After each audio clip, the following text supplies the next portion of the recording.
see where life takes us. Yeah, So I think that's always interesting. In that, I don't think that people who are is this on? it's on. We're on, so you can I don't start think anytime people who are you want. watching realize how intentionally unprepared we always are when we sit down. I mean, I haven't seen you in a week or so or more. Right, but before then, you hadn't seen me in a couple of months. Yeah, Right. well, yeah, there've Before we been get dinner large together. gaps. Yeah. So, if when you're watching this, you want to understand it in context, it's like, we're all saying hello to each other right now out of the blue, and let's see where it takes us. I mean, I don't have an agenda. I looked at our last one Yeah. and thought that I'm a mess. Was that the last one? Oh, I don't I remember. can't remember if that was the last one or I not. thought that It's the one that's gotten quite a few hits, though. They Is seem that to right? like that I was a mess. Yeah. Say again? It's gotten quite a few views. I mean, compared Oh. to some of the others, and I think. Well, it's the last because- one I reviewed because I sent it along to Simon, who I Yeah. mentioned to you. Yeah. He's gonna, if he watches this, he's gonna love that I mentioned his name. It looked like, I don't know, that I had sort of usurped the conversation, so I was thinking it's your turn to plant the agenda and see where that takes us. You got Okay. You got anything? I got something. Oh. Yeah. Well, yeah. we always do. So yeah, we always have something. But I've had an interesting day so far, where I've had my brother came and stayed with me last night from DC, and he was driving up to Maine. Excuse me. I'm listening. Okay, you can always edit that little part out if you want. No, I'm just kidding. that would be. No, but people do that. That would you be know? a violation, I think. Yeah, no, I'm just kidding. My brother on his way to Maine to be with my family, and I'm going to go up this weekend myself for Mother's Day and all that kind of Oh, stuff. right, of course. Yeah. And then I had several other meetings today in which I was with people who I am quite fond with and close with, and I had two different conversations.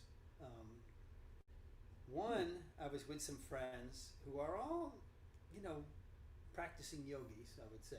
One's another teacher, and yet it got caught up in a lot of stuff with the stuff that just came down with the Supreme Court. Yeah. And remember I wrote that newsletter a few weeks ago about Yes, I do. authoritarianism and liberalism Yes, and how I we're do. in the throes of it.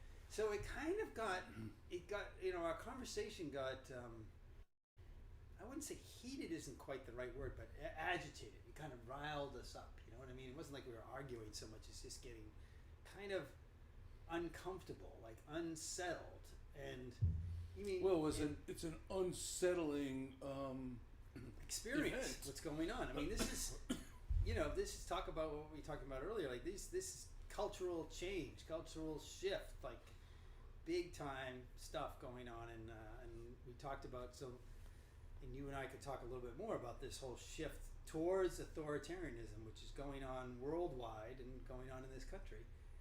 Then, after that, I went and saw another friend of mine who went on the trip to Peru with me, and then stayed in Peru for another 3-4 weeks, almost 4 weeks, and explored more of the Sacred Valley. I mean, unplanned, spontaneously? No, she had planned this trip for a long time, and so she's coming back, and we shared a lot of that experience of Peru and how magical both of our experiences were, and part of it was tapping into this really sort of ancient place. Peru, at least this part of Peru, feels like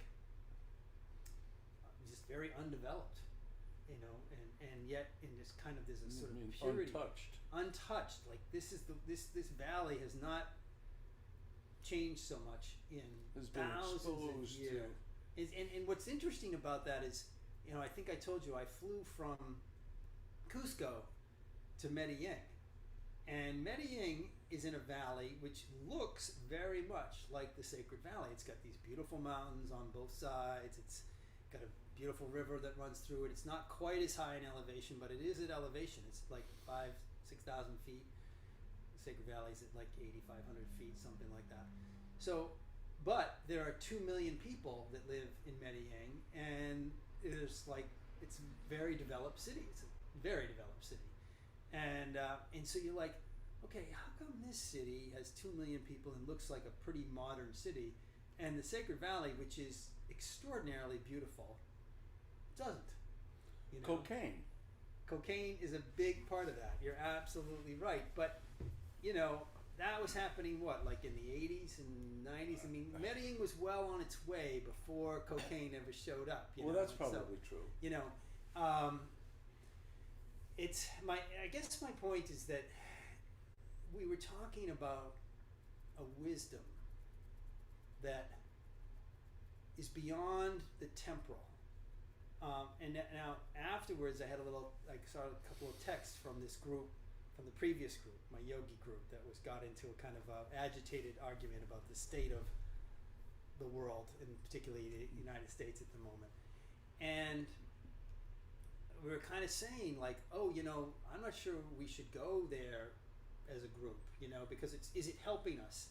And are we just,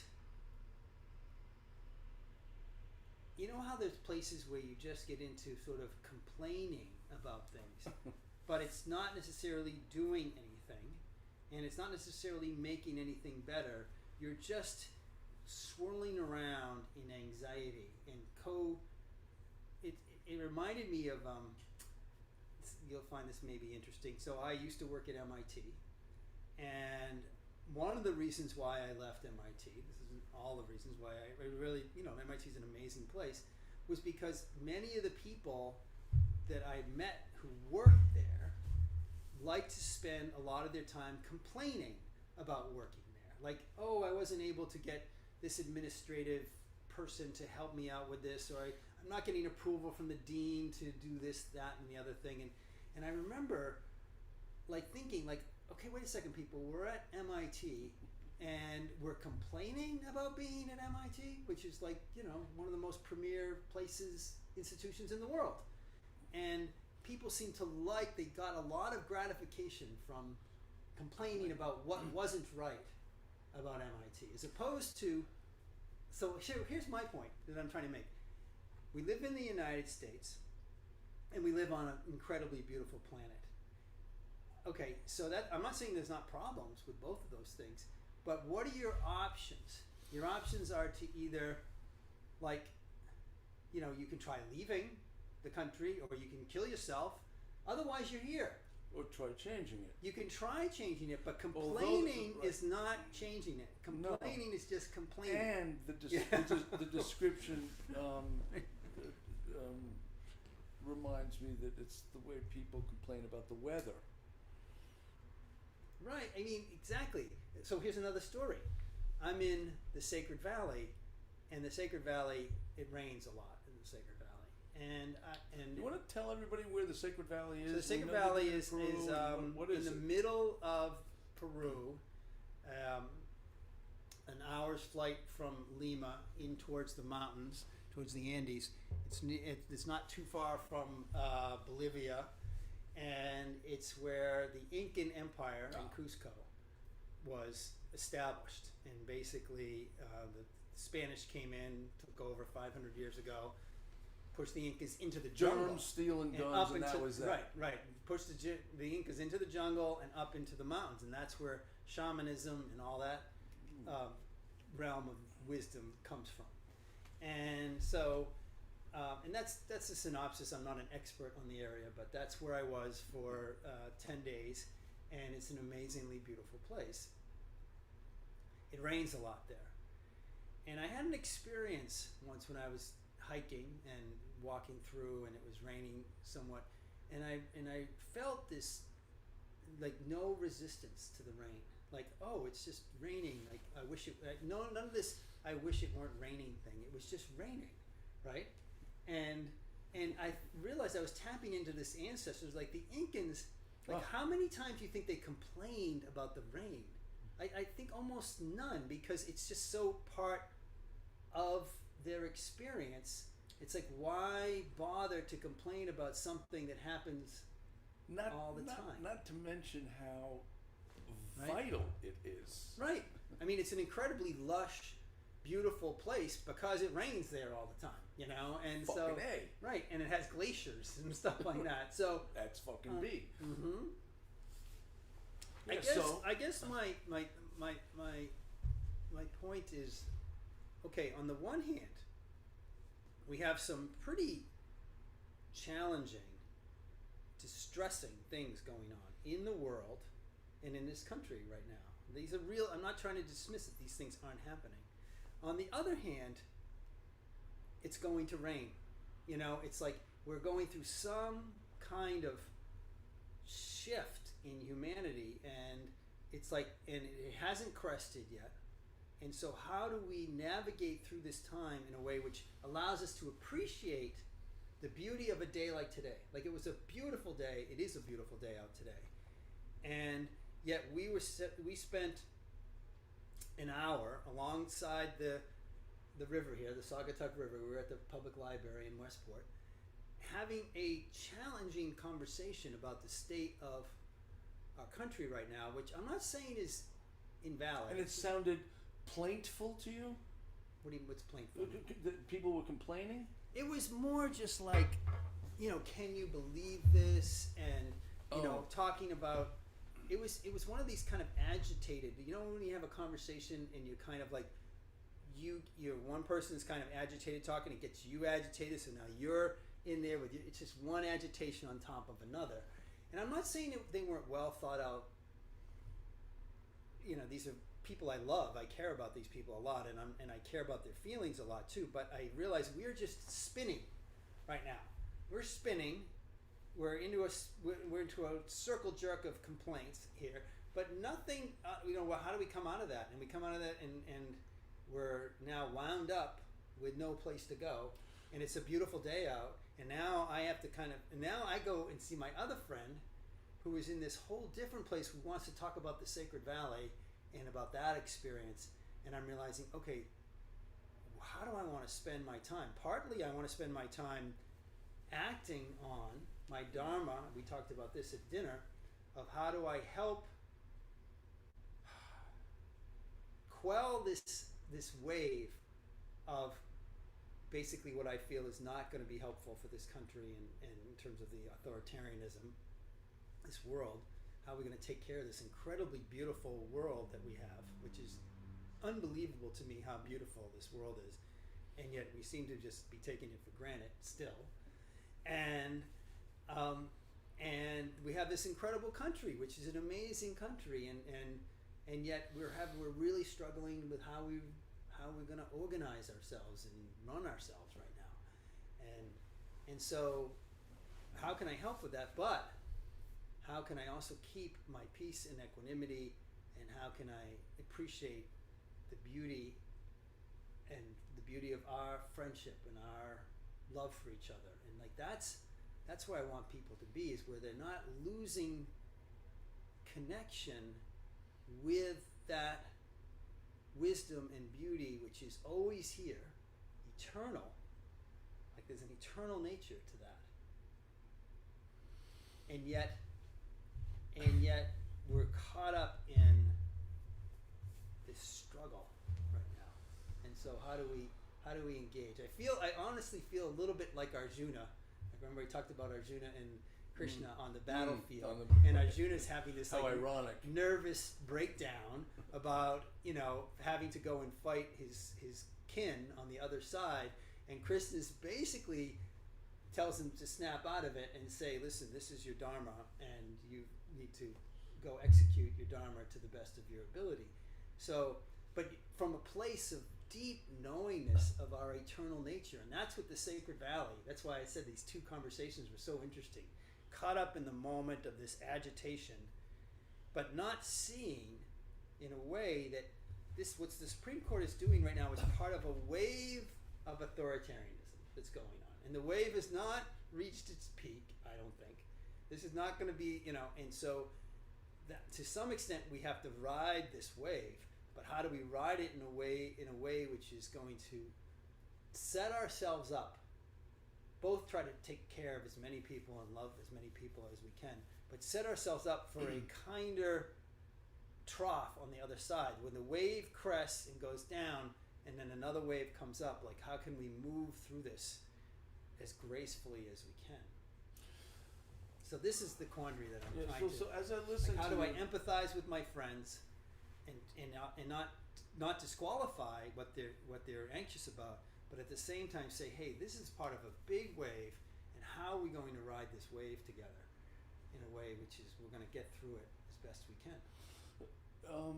As I listen to you, it strikes me that you're talking about separate perspectives, separate gears. When you talk about wringing your hands over current events, that's real.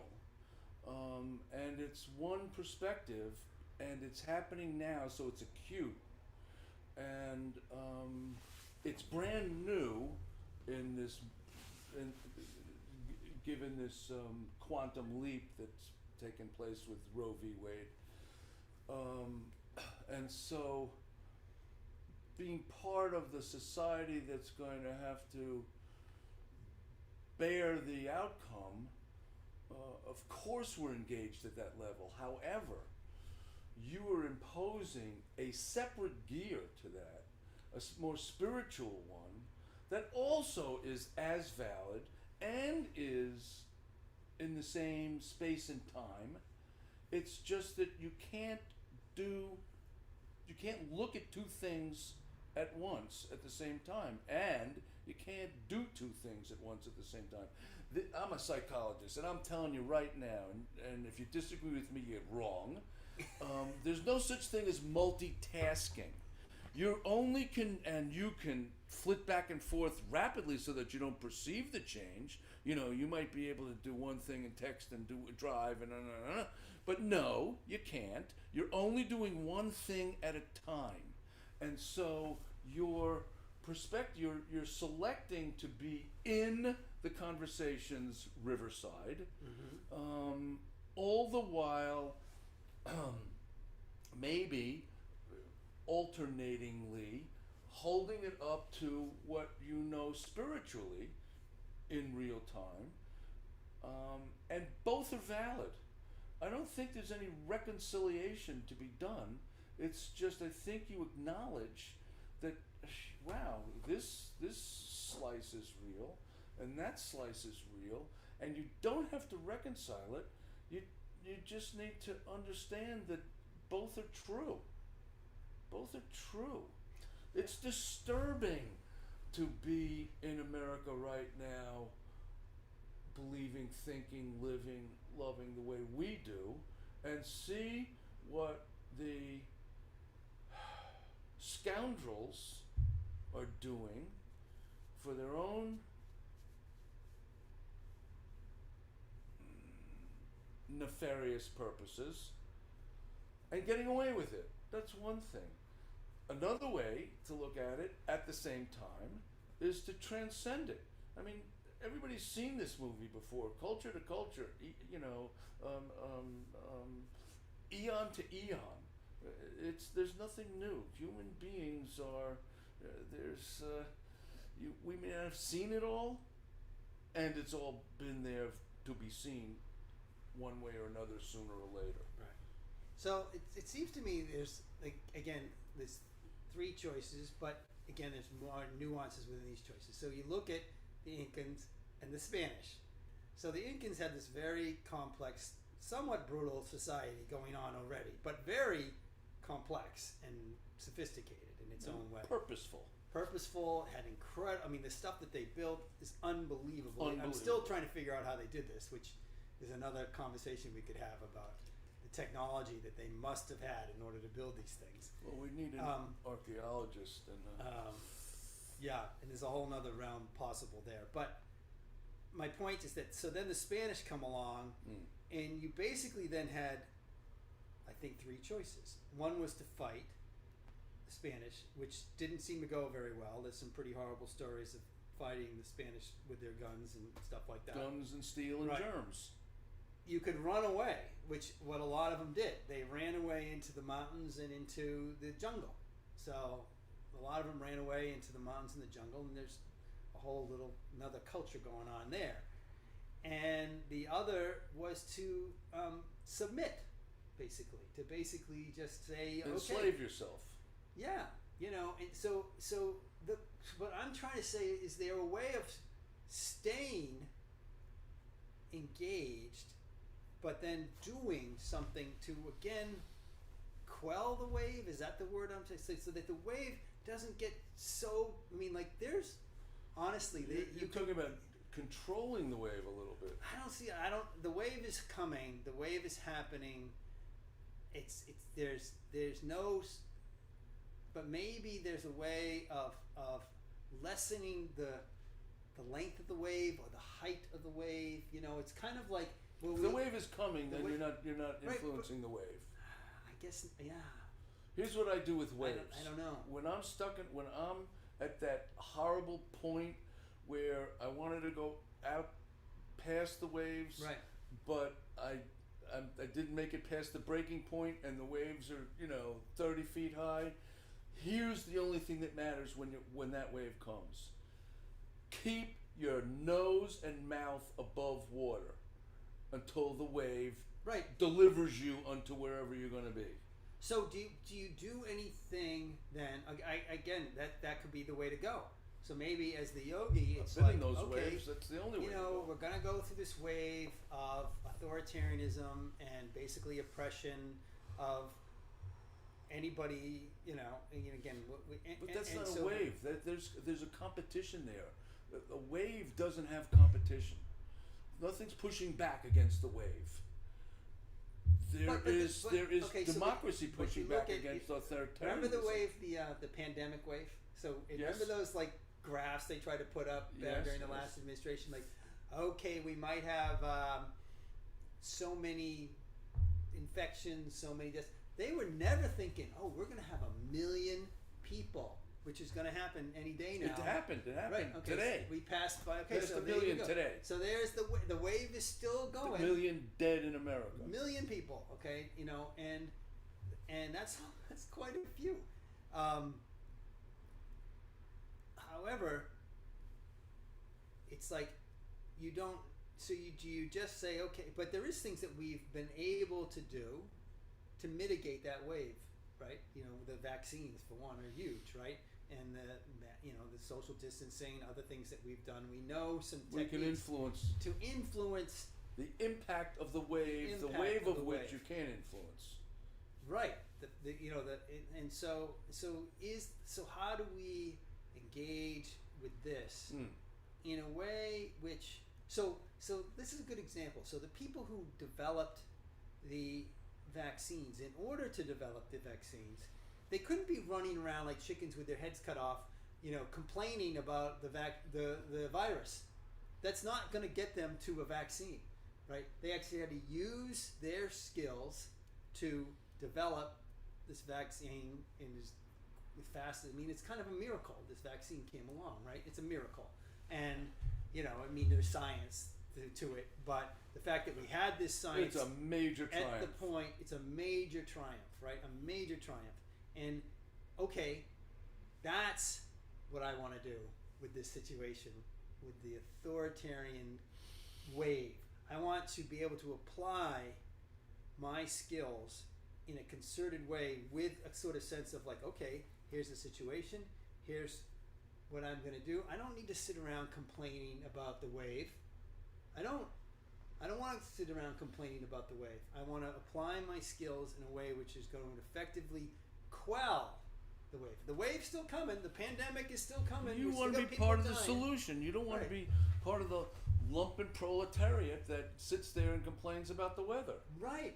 I don't want to complain about the weather. I want to sort of, and I have my gig, which is, okay, how can I help people find peace and equanimity and a sense of purpose, but I need to turn it onto myself right now in this situation. And well, that's how you teach. Right. You don't teach. People learn from you. And so you have to just do it for you. And the people around you will,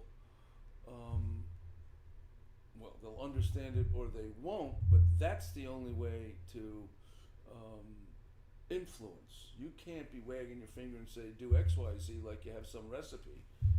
That's not going to work just because you found it. They have to see it being found and how you would do that. So all you really have to worry about is you if you want to teach. That's right. And true teaching is, I don't know, Socratic. You learn from being around the teacher. You don't intend to teach, you just, right.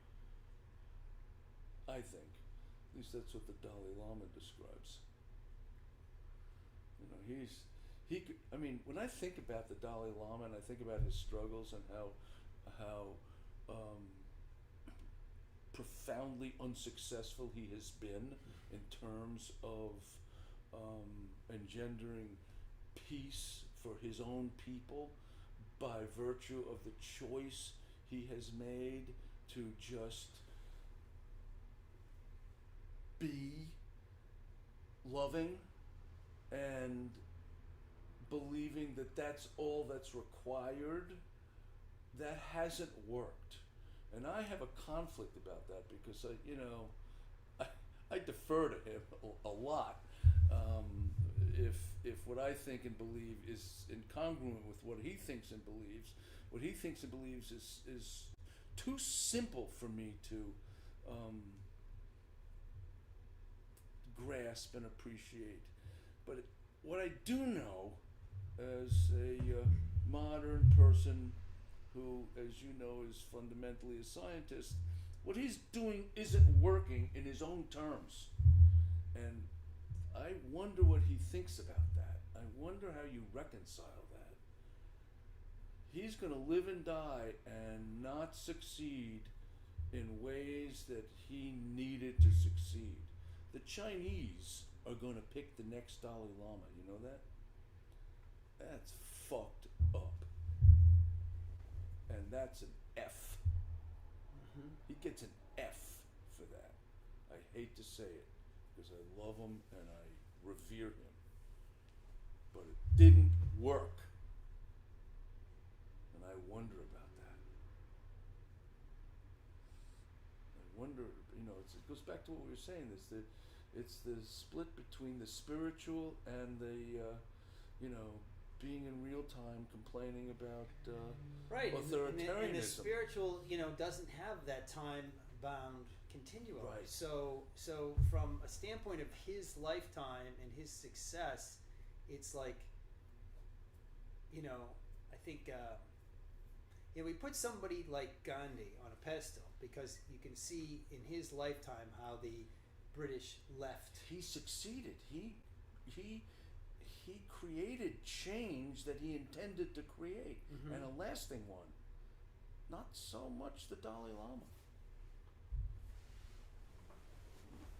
Good. I mean, you have a good point there, my friend. Yeah, it's upsetting. And I'm not prepared to come to the Dalai Lama's defense in this regard. However, we talked about him before in terms of how he has affected individual lives in a very profound way, and millions of people in terms of helping them find more peace and equanimity and appreciation in their own individual lives. However, in terms of Tibet, the boy hasn't been back to Tibet. What does that tell us?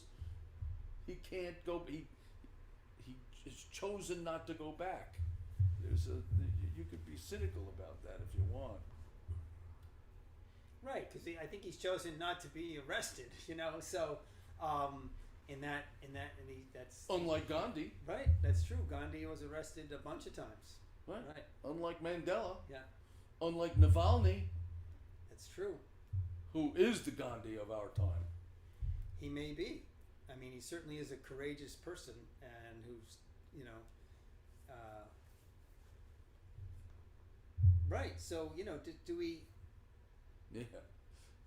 Is that the path we take? I mean, I could go down to the Supreme Court right now and get myself arrested if I wanted to. You know, that wouldn't be that hard to do at this point in juncture, right? The question is that the most helpful thing that I can do? You know, in terms of quelling the wave. The wave is coming. We're not going to stop the wave. The question is, can we mitigate the wave? Just like we did with the pandemic, right? Can we mitigate the wave and hopefully it sort of like subsides sooner rather than, can we lower the wave and lower its length, you know, so that it, you know, we can... There weren't two sides, though, pushing back against each other with the wave. There may have been two sides about the method, but the goal for everybody was the same. There's two sides to the wave you're describing. Call it Trump and Putin on one side, and every other civilized organism on the planet on the other.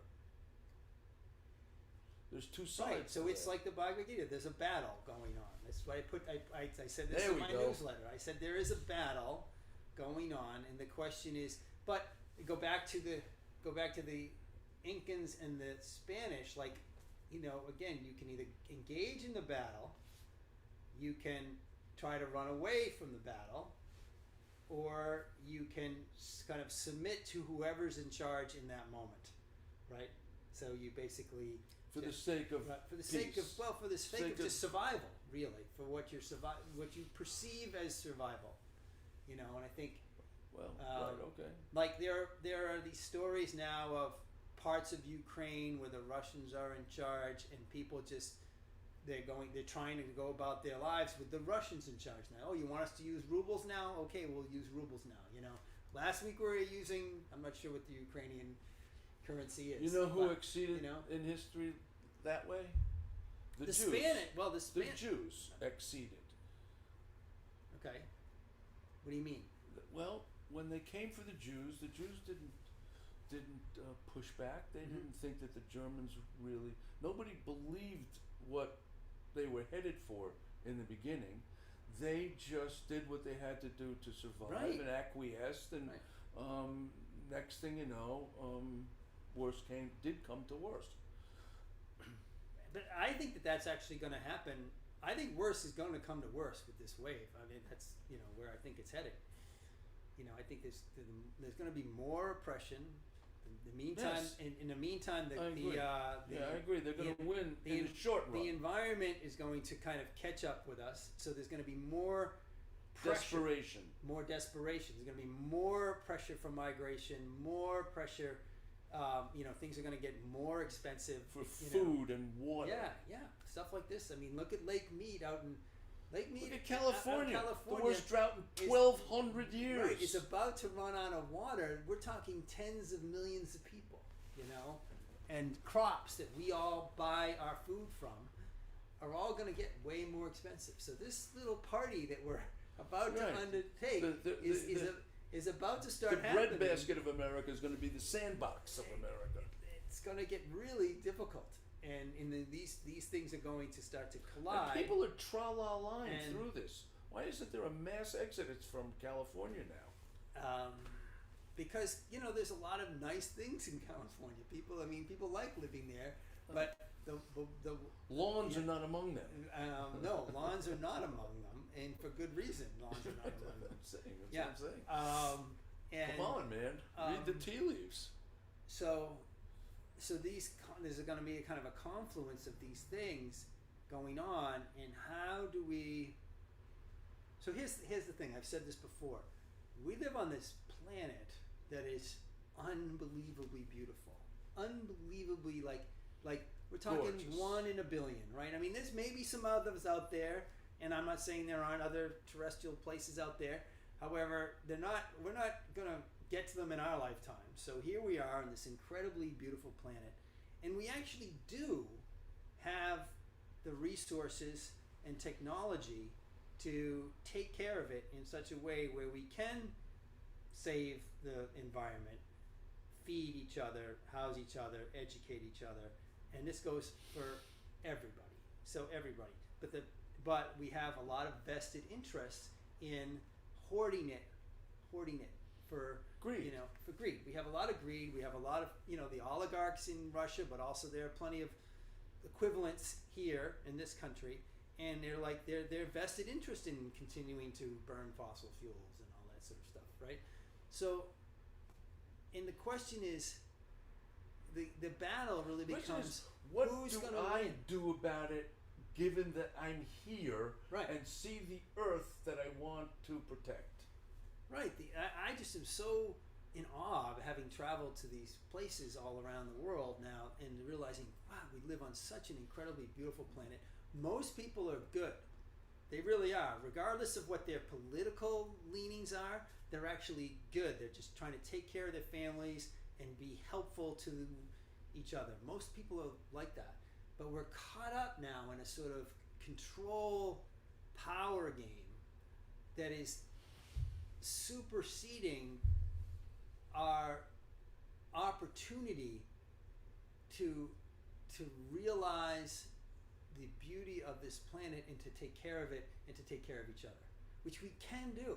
We can take care of the planet and we can take care of each other, but we seem to be caught up in this power game that just like the Spanish and the Incas, they could have came together and say, hey, there's plenty of room here.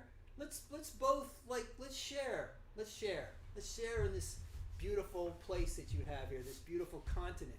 And instead, the Portuguese and the Spanish said, no, well, we're just going to take it all. We're going to take it all, And so, it's like that tendency then causes this whole kind of regression that then takes centuries to kind of start to come back out of again. So, yes, I don't think this is going to be the end of humanity. I don't think that's going to happen. However, we could go through 100-year period of really unpleasantness, and so Oppression. Right, oppression combined with environmental degradation could lead to a really difficult time. Desperate. Yeah. And these are things that regression right. back to. And these are things that we could, if we just got tribalism. Right. If we got on to our, okay, we are in this together mode as a humanity, and let's take care of the planet, because that's the other perspective. Right. That's the spiritual perspective that you and I want to promote. But if the Dalai Lama couldn't do it, why do? That's my point. Are we too arrogant to think that we can? If the Dalai Lama can't do it, didn't do it, then how are we to do it? How are you and I to do it? Well, and how because I don't want to sit around too much. I mean, I love my friends. Why don't you all call in but, and tell right. us what you think about how it is to be done? Right. And maybe it is. We don't know. Maybe it is it is on some level a battle, but I keep on thinking there's got to be some way of up leveling. There's a way between running away, battling, which means either you die or I die, or acquiescence, which is the way most people right. kind of end up doing, and that then feeds the complaining again. Because those people who acquiesce, you can bet they complain, right? And then right. you're just in a place of self-pity and complaining, as opposed to. Well, I just wonder whether has it not always been thus? Has that not always been the battle royale? I mean, has it not always been Athens and Sparta? Who always wins that? Sparta. What happened to Athens and the great library and that culture, the greatest democracy on the face of the earth? What happened to that when it ran into Sparta with the warriors who wanted to, take over? Well, how is this different? How is any of these battles between the two forces you describe different? I think that's a sort of a fascinating thing, is that the pattern is I agree. Exactly We're following a pattern that is different players, same throughout script. history. We're just following the pattern. But the same. It's right. like it's not Right. Very. But why don't we sort of say this pattern leads to a lot of death and destruction? I mean, like, we're talking like a possible. I mean, we're talking like 1 million people died from, the pandemic in this country alone. Never mind around the world. It's like 7 million now or something like that. We're talking many, many more millions. Wow. Okay, many Stalin more, and Pol Pot. I mean, like and the Russians lost 20 million people in World War II. That's going to be peanuts compared to what is possible with this wave. What's possible with this wave? So, I mean, that's why I'm saying, how can we ameliorate the wave? How can we shorten its length? How can we lower its breadth? Because we're talking takes numbers. We're talking, but as you know, with a wave, once it gets going, if you can ameliorate it at the bottom a little bit, it's like moving the literally like it's armies moving of like-minded people. if you can move it a little bit at the bottom, that has a huge effect Butterfly at the top. Effect. Right. It's like if you can turn the Titanic 1 degree while you're 10 miles away from that iceberg, then it's over there. then you miss the iceberg by a lot. But if you turn it 1 degree when you're 100 feet away from the iceberg, it doesn't make any difference. You're still going to hit the iceberg. So that's. You're dreaming. I am dreaming, but I realize I can get caught in either side. I can get caught in the Sacred Valley. Like, part of me says, hey, I think I'll just move to the Sacred Valley, because that'll probably weather out this storm pretty well. For you. Right, for me, personally. But I can also sit, with like-minded people and get caught in the complaining or the pontificating or the... Or you can right. try to be active and wind up like Mandela in jail for 15 years. I mean, there are some reasonable, I pray for Navalny that he gets out of prison someday. There are people that does move the needle. So the Mandelas of the world move the needle. That's right. Right? The But Gandhis for of the every world. Mandela in the world, there's 10 million and not just go to jail, but get tortured graves. in jail. So there's not just jail. There's degrees of suffering that one can go through, or one could even say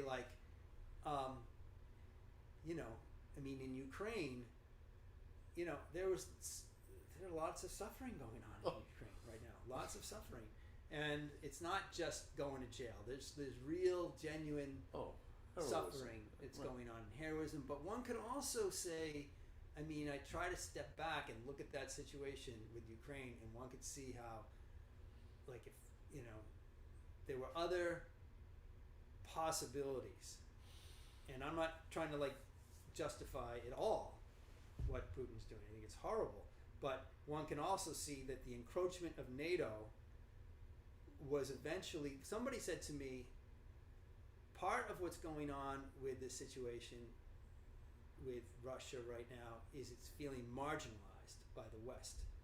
Well, who else feels marginalized? You know who feels marginalized? Most of the people who are, I'm going to just say, a lot of the people who are the base now in America of the white working class base. It's the same ethic. It's the same appeal. Feel marginalized, and if you feel marginalized, guess you what? Only need rationalization. You only need one Hitler. Exactly. Rationalization goes out the window when you feel marginalized. You're going to follow that one guy who promises you salvation, and even if it doesn't make any sense at all, you're gonna follow that person. So all of a sudden, you start to realize people feeling Trump's 37% never changed. Right. No matter what the lie, no matter how the bad news, it is, because 37%, and it never varied. Right. Because it was case closed. Don't confuse me with the facts, and I'll follow you up any hill. Exactly. So there's two people on this planet need to die right away. But the thing is the baseline feelings behind it. If people feel marginalized, they don't feel good, and they'll victimize. They will scapegoat. They will blame other people. They'll do whatever it takes to get to you know, and so Justify it. to justify it. And so how do we empathize with that feeling? Now that's transcendent. So we have to empathize. Love thy neighbor. with- Is that what you're saying? I'm saying you have to empathize with To have a dialogue, the you have to be basis in their behind shoes. behind that feeling of marginalization. And that feeling of marginalization, I Well, don't that's- think. Okay, there's I don't. value in I that. can't speak to There's because I'm not an value in expert in Russia and Russian culture and the encroachment of NATO into Eastern Europe. I'm not an expert in that. But what I can probably speak to more of is white working class feeling like globalization has left them behind, which I do think is the truth. And so that's they're feeling like they have not made much progress in the last 30 years, and so And they needed a they're scapegoat. angry They and needed a they're scapegoat. pissed off about it. And you know, they see they do see, and they're right to some extent, the poor getting better. You've heard of this thing called the elephant curve, which is economic kind of how people have made more money in the last 30 years. Okay. No. So what has happened is the people who were making like $500 to $15,000 a year in the world, which isn't that Right. many people in this country, but in lots of Right. other countries, Right. their relative incomes have gone up quite a bit in the last 20 years. So, and in the because all of these jobs have been pushed out to countries like Brazil and China, Yeah. and of which there are millions of people, and now they have slightly better standards of living, actually considerably better standards of living, because they're now making $20,000 a year as opposed to $5,000 a year. And not complaining now. No, and they're much happier. So, What's that got to do with And- the shape of an elephant? okay, so the elephant. So at the elephant kind of, there was like this curve of people who were making that much money has grown, and then the other part that has grown has been the trunk. Oh, okay, I see. which is the But people in the making, trough the is people, everybody right, else. the people making over $100,000 a year, starting back in 2000, which was, you know, their incomes have taken off as well, right? The people in the middle, right? The people making from $20,000 a year to $90,000 a year, back in 2000, right? Their incomes have stayed either flat or gone down relative to inflation, right? So they're just feeling like they're barely treading water, and there's some truth in that. And more than that, they're feeling like they're being dealt with unfairly. Right, and So again, they're aggrieved. they felt like, okay, the elites, how they've been labeled, are doing well, which is relatively true. So And that's they're why conspiring against them. they don't like immigration, because they feel like, why should we give any more to these people who actually don't have very much, and that's a much more complicated situation in immigration, but that's how they feel. They feel like they are being And they also squeezed. attach an intentionality to Right. it, to the Democrats and et cetera, that it's some kind of intentional oppression of them. They're personalizing Right. it. Exactly. Like, I'm gonna Right. that guy's getting kids free education and health care, and I can't afford a dentist. Yes. That's an easy conspiratorial thing to promote Absolutely. on Fox News. Absolutely. It's a real anxiety, and a real, like, okay, and at the same, so that can be manipulated very easily as to who's to blame for that. And I guess my point is, Yeah. how do we empathize with that and then help to try to take care of that? I think actually it doesn't mean, I don't even want to talk about Democrats and Republicans, because I just don't think it's actually very helpful in this whole context. It's who does a better job at blaming people. We could talk about that, and because it's like, okay, we can take care, we can make things better for people without making things necessarily worse for people who are worse off than us. Now the question does become like, it is a little bit bizarre when you have people like Jeff Bezos and Elon Musk who have so much money and hence have so much power in the system. They have just ungodly amounts of wieldly power in this system, right? It's like, okay, this is somehow capitalism kind of run amok.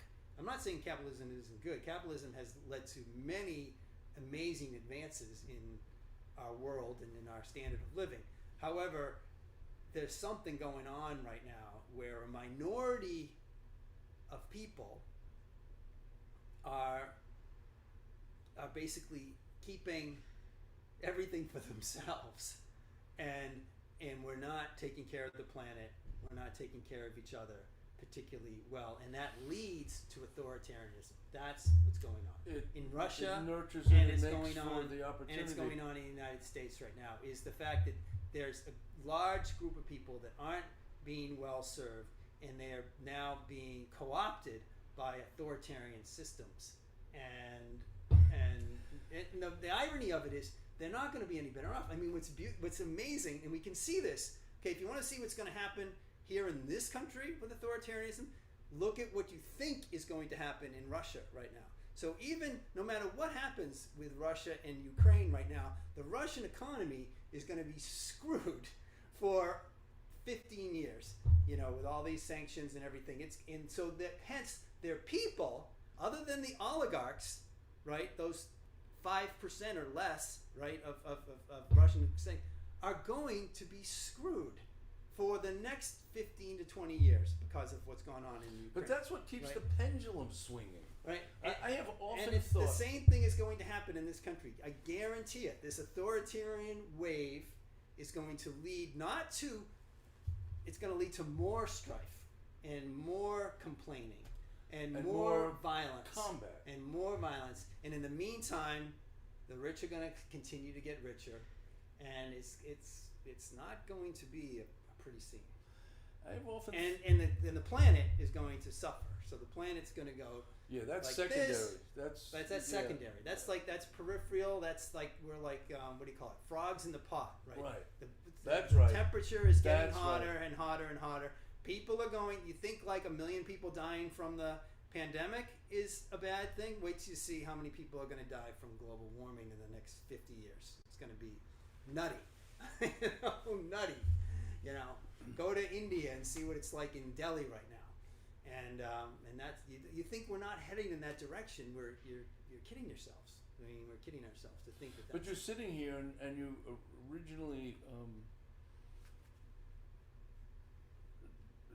proposed, what does one individual do? And I'm persuaded that one individual. What do I do, Norman? That's why I brought this up with you. I bring it up with you. I bring it up with all of you. How do I use my skills, which I think are considerable in some realms, to quell the wave? That's what I want to do. I want to quell. I know the wave's coming. I see it coming. I have a response to that. Yeah. I think, first of all, you have to accept that you're not going to make any noticeable change with any, I don't care how sensitive your instrument is, you're not going to show up on the Richter scale with what you do. However, I'm okay with that. I think that the effort we could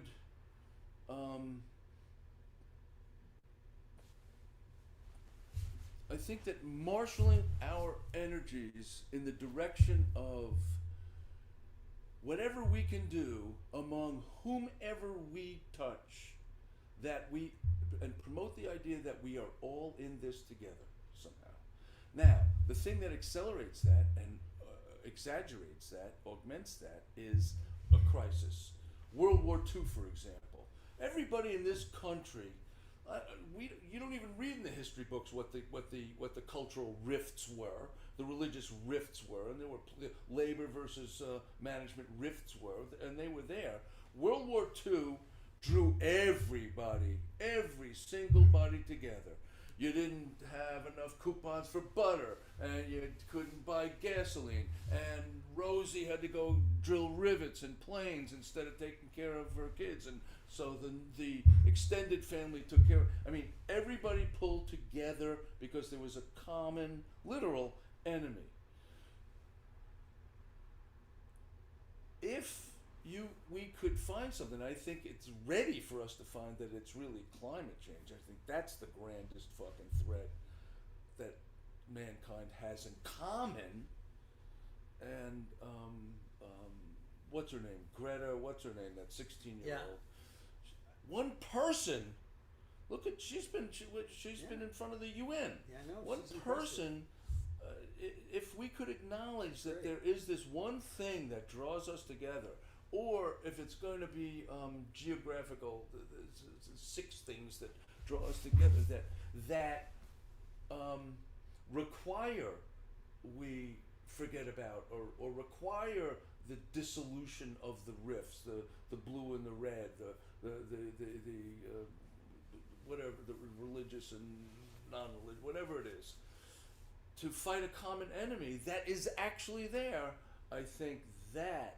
But I don't think it's going to be more existential than that. Like, I mean, we just had this pandemic. Existential than climate change? No, but no. Okay, that's not climate. I'm not trying to say. Like, I think the problem with climate change is there's many people who just can't get there. They can't see it as existential. They're being told that it's not true. Right, half it's the not people. right. But the same thing happened with the pandemic. I don't know how many Americans do you know? Do you know how many Americans died in World War II? No. Okay, I don't either. But let's say it was 1 million. Okay, which is a lot, right? Which I don't think it was that many, but it could have been. It could have been 1 million. Well, we've had 1 million people die from the pandemic. Right. But look how we handled that as a country. We didn't handle that as a collective response. We handled that as a pretty big mishmash of disturbing reality. Stuff, that's right? a disturbing truth. And so I'm not so sure that existential threat which is significant, which we now have evidence of 1 million people dying in 2.5 years, and still counting. It's like 8 million worldwide, isn't right. it? I mean, we're talking. This is pretty big. Humans. I mean, it's not. And again, I think this is the one thing and a bunch of things which are coming down the pike. A bunch of waves, and it's like, okay, how do we want to collectively start to sort of challenge, take ownership of this? I don't think it's possible to marshal collectively anything anymore. Not this day and age. There's no collectively to be had. Because who's going to transcend all of the divisiveness, all of the dividing lines to say, follow me up this hill? Don't you see what's happening? Follow me up this hill. There's no such person. Can you think of anyone? If not the Dalai Lama, who? I don't know. No, I mean, I'm not seeing it right at the moment. So we're raising a question. I just feel like so inconsequential. Right. So powerless. But I don't think that's completely true. I mean, I understand that feeling. One can definitely, and I can feel that sometimes. Like, you can get what was the word that somebody used today? It's a metaphor for a synonym for sad, melancholy. Someone said you can get melancholy. So like one of the texts that came in about that conversation earlier is like there's this sort of melancholiness about it. And melancholy can get you depressed. Melancholy is like you can lead to depression. So there's a resignation. There's a giving up. But I don't. But that's not my. I don't actually feel that way. I don't feel like, okay, just give up and succumb. That is kind of like saying again, with when Nazism took over Germany. I mean, Germany before Nazism was this thriving democracy, and then it went into. I mean, it had a depression. It lost World War One. It got decadent in there for a while. But I mean, it definitely had some issues. I'm not a historian, so. But it was one of the major democracies of the world. And then it went into this kind of crazy phase. And my point is, do we just sort of say, well, okay, now now it's fascism, so I'll just go with fascism right now. And there's a lot of, as we know, there's a lot of problems that come with that, and I feel like that's the wave. That's where we are now? That's the wave that we're heading towards. We're heading towards that wave, and it's like we may just have to wait that out, and it will shift again. But absolutely. But the but question, you're resisting the idea of being passive about it. I'm resisting the idea of doing nothing. Yes. On the other hand, the idea of moving to the Sacred Valley doesn't sound that bad to me. So, because that's something, that's doing something, and I can ride out the wave in the in the jungle of Peru. But I don't want to sit around and just complain. I don't want to do that. No, I don't want to complain. I want to help people. And I can help people in the Sacred Valley. I can teach yoga and meditation there. Come down. Come with me. We'll go there. That's one way of dealing with it. But I do feel like there may be more, my Dharma might be more engaged in quelling the wave rather than just riding out the wave in a beautiful place. You see what I mean? I do see what you mean. Right. And if you can succeed at that, then you're Johnny Appleseed. Then the people who you influence, and they influence. Right. That's active. If we can find ways of engaging that help, then I'd like to participate in that, in some way, but not lose that center, not get so running. It's like I use that analogy. If you're going to invent the vaccine, running around and panicking about the virus is not going to invent the vaccine. That's not going. You look at the virus as a concrete thing. You examine it. You look at it. You all want to be part of the solution. Right. It's just that it's inaccessible. Well, it's hard to figure out where the leverage points are. I think I had this conversation with you before. We don't want to just go willy-nilly, attack, yell, scream. I mean, going outside the Supreme Court in protesting, and God bless the people who are doing that. I have respect for that. But is that, it's like you're saying about the Dalai Lama. It kind of reminds me of your story about the Dalai Lama. Like, yelling and screaming at the justices, that's probably not going to change the wave. No. Probably not. It's not. So where are the leverage points in the system? That's and how do I apply myself at those junctures? That's what I'm trying to figure out. I'm too disconnected from systemic leverage points to have any answer for that. I have no idea. I just represent myself as best I can with the people I influence, my friends and family and patients, and am true to myself and my beliefs, and that's all I feel I can do. Yeah. Now, if we have small populations of people that pay attention to that, and you and I do, that's something. Mm-hmm. I do think creating, small communities of loving kindness. I mean, you can imagine in Ukraine right now, there are people who are taking care of each other and being kind to each other and doing the best they can to get through, which is a terrible situation. And there's something really beautiful in that, like to be able to do that. Send your wife and children off, and you stay back to fight in a losing battle. There's amazing things that are happening. So often, when the shit really does hit the fan, people do extraordinary things, and it's amazing. But again, I can see myself doing that too. However, is there a way of is it inevitable, or can you sort of get, like, I just think now of all these. Is what inevitable? The shit hitting the fan, or do you start to? I mean, I think that's the default way in the world. The, Chaos. The whole shit hits the fan is but the whole default thing way with of like being. climate change there was this notion like, okay, if we can lower the amount of carbon emissions, we can affect climate change. But maybe there's just no Cows have left that barn. right, and it's like, well, we might as well just burn as much as we can because until it gets so bad, we're not going to do anything. You know, Well, there's a tipping point, and so we Right. won't be able to do anything, right? and we're not being effectively persuasive to let people understand that.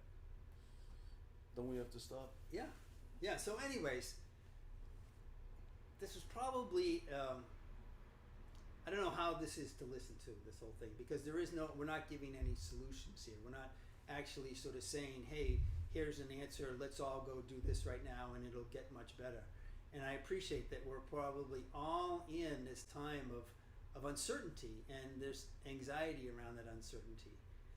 I wanted to say that I really believe in loving ourselves and loving each other.